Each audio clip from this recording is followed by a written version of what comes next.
Bueno, hoy descartamos 36 pacientes, 28 de Bariloche, 1 de Catriel, 1 de Inahuapi, 1 de Jacobasi, 1 de Chimpay y 4 de Roca.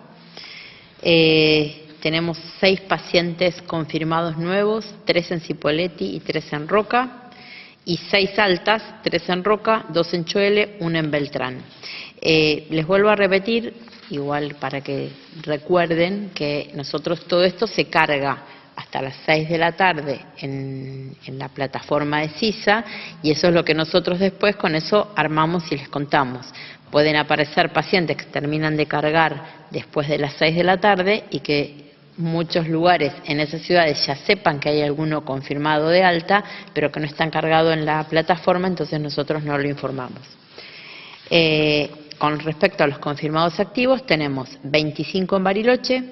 Bariloche ya tiene 52 altas, 25 en Choele, Choele ya tiene 14 altas, 3 en Cipolletti, 22 en Lamarque, 5 en Allen, 1 en Inahuapi, 12 en Roca, 15 en Beltrán, 4 en Regina, 7 en Chimpay, 1 en Coronel Belisle. También les quiero contar que hoy lamentablemente falleció un paciente, era de Chimpay.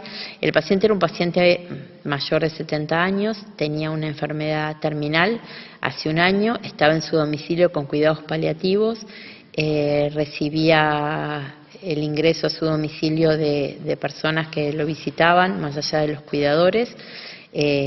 Cuando comenzó a empeorar su parte respiratoria, se lo hisopó, sabiendo que era un paciente terminal, no se lo internó porque se sabía que estaban esperando el final del paciente, entonces sí se aislaron todos los contactos estrechos y todas las personas que habían concurrido a su domicilio. Entonces, un paciente que fallece por una complicación por coronavirus, pero es un paciente que estaba en su estado terminal con cuidados paliativos en su domicilio. Así que nuestra provincia suma 9 fallecidos. Otra cosa que les quería contar, porque se muestra mucho, y ayer les expliqué el tema de la cantidad de casos de Río Negro.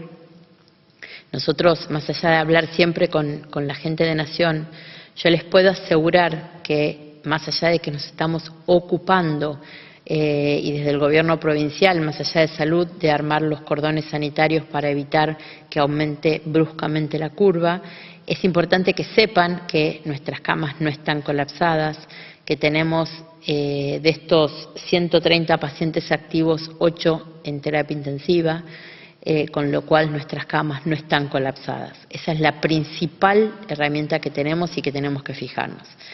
Nuestros números también son muy grandes porque ustedes piensen que cuando empezó todo esto, nosotros en la ciudad con mayor cantidad de habitantes tuvimos alrededor de entre 75 y 80, creo que fueron 77 casos en la ciudad de Bariloche. Si contamos los 5 de Inahuapi pasamos los 80 casos, con lo cual eso aumenta mucho el número. También a la ciudad de Bariloche ingresaron en el primer mes que empezó el aislamiento alrededor de 30.000 personas que llegaban de afuera. Eso hace que tuvimos mucho ingreso, por ser un aeropuerto internacional, de gente que podía ser quien trajera el virus, o que rápidamente, más allá de que fueron lugares específicos donde hubo replicación viral, entonces también a veces hablar de la diferencia de números con algunas provincias, tenemos que hablar de la relación que tenemos en cada una de nuestras provincias. Nosotros tenemos un aeropuerto internacional donde ingresaron muchísimas personas, fue un número grande de pacientes específicamente en una de las ciudades más grandes, y por supuesto que nos preocupó y empezamos a trabajar cuando en el Valle Medio empezaron los casos, y por eso rápidamente se hizo el cordón sanitario, y a medida que iban apareciendo en otras ciudades se actuó ahí. Es algo que nos estamos ocupando, buscando las mejores soluciones.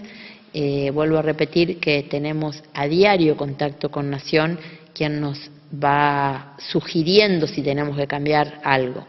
Y también es importante saber que nosotros cambiamos la manera de buscar el caso sospechoso.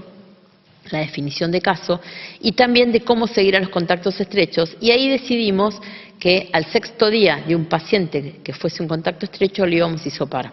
Eso hizo que empezaran a aparecer muchísimos más casos de pacientes que eran quizás presintomáticos, o sea que a las 48 horas quizás o 24 horas aparecían los síntomas y nosotros los captábamos más rápidamente. En Luis Beltrán, el otro día que aparecieron 9 casos confirmados más, habían sido pacientes que eran asintomáticos en ese momento y nosotros los fuimos a hisopar. Y es lo mismo que lo que pasó por ahí ahora que está pasando en Cipolletti, que estamos yendo a hisopar a pacientes que eran contactos estrechos y que eran asintomáticos en el momento que los hisopamos. Con lo cual, nosotros vamos a tener siempre quizás muchos más positivos que en otros lugares porque estamos yendo a buscar pacientes que son presintomáticos, o sea, antes de que empiecen a hacer síntomas, los estamos hisopando y se están internando. Simplemente esto es para llegar a tranquilidad de que no es algo que nos asusta, sino que tenemos muchos testeos y por eso aparecen muchos de nuestros positivos.